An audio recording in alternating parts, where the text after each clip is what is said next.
වර්ෂයත් එක්කලා කතා කරද්දී 2019 වර්ෂයේ ග්‍රීක වෙරළ තීරයේ අතරමං වුණු ඩොල්ෆින් සහ තොල්මසුන් 34 දෙනෙක්ගේ මරණ වාර්තාත් එක්කලා කතා කරද්දී ඒ සතුන් 34 දෙනාගෙන් 9 දෙනෙක්ම මිය ගිහිලා තියෙන්නේ ප්ලාස්ටික් ශරීරගත වීමත් එක්කලා.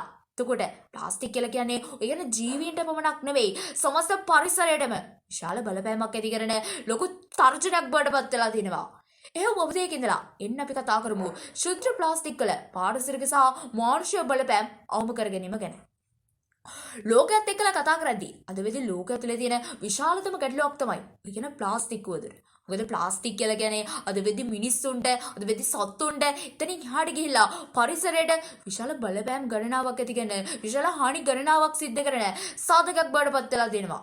එතකොට එක්සත් ජනපදයේ විසින් පරිවර්තන වාර්තාත් එක්කලා ඉදිරිපත් කරනවා. ඒ කියන්නේ ප්ලාස්ටික් වලින් අපිට වැඩි හරියක්ම අපිට බලපෑම් ඇති වෙන්නේ ශුද්ධ ප්ලාස්ටික් හිමත් නැත්නම් මයික්‍රෝ ප්ලාස්ටික් කියන ප්ලාස්ටික් වර්ගයෙන් කියලා.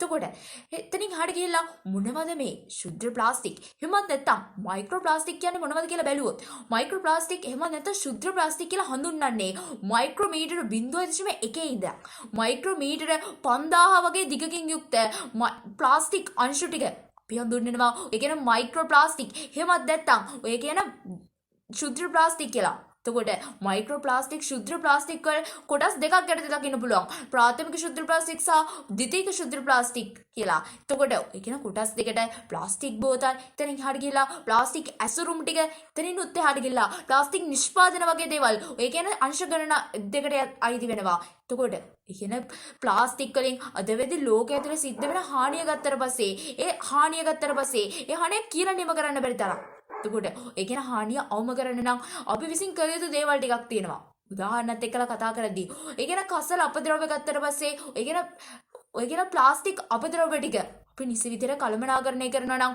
අපි කොහේ හරි යන ගමන් ඉද්දී පාරට විසික් කරන්නේ නැත්නම් අපි බස් එක වගේ මගේ ප්‍රවාහන සේවක ගමන් කරනකොට වාහනෙන් එළියට ඒ ප්ලාස්ටික් ටික නොදමන තැනටපත් වෙනවා නම් අපිට පුළුවන් ඔය කියන ප්ලාස්ටික් වදුර අද වෙද්දී ලෝකයේ තුලින් නැති කරන්න. එතනින් එහාට ගිහිල්ලා ඔය කියන ප්ලාස්ටික් ටික අද වෙලේ ප්ලාස්ටික් බෝතලේ ඉඳලා ඔය කියන ප්ලාස්ටික් නිෂ්පාදන ටික භාවිතා කිරීම කියන එක අවම කිරීමේ ඉඳලා ඒව භාවිතා නොකරන තැනට වැඩ කිරීම තුලිනුත් අපිට පුළුවන් ඔය කියන ලෝකයේ ඇතුලේ සිද්ධ වෙන ඔය කියන ප්ලාස්ටික් අපද්‍රව්‍ය හින්දා එතනින් එහාට ගිහිල්ලා ශුද්ධ ප්ලාස්ටික් නිසා පරිසරයට සිද්ධ වෙන බලපෑම් ටික අපිට අඩු කරලා ඒව අවම කරලා ඒව වළක්වීම සිද්ධ කරලා අපිට පුළුවන් අනාගත පරපුරට සුන්දර ලොවක් නිර්මාණය කරලා දෙන්න. එසේනම් අපි සියල්ල එකට අත්වැල් බැඳගෙන අනාගත පරපුරටවත් සුන්දර ලොවක් නිර්මාණය කරමු. දෙහිම ස්තුතියි.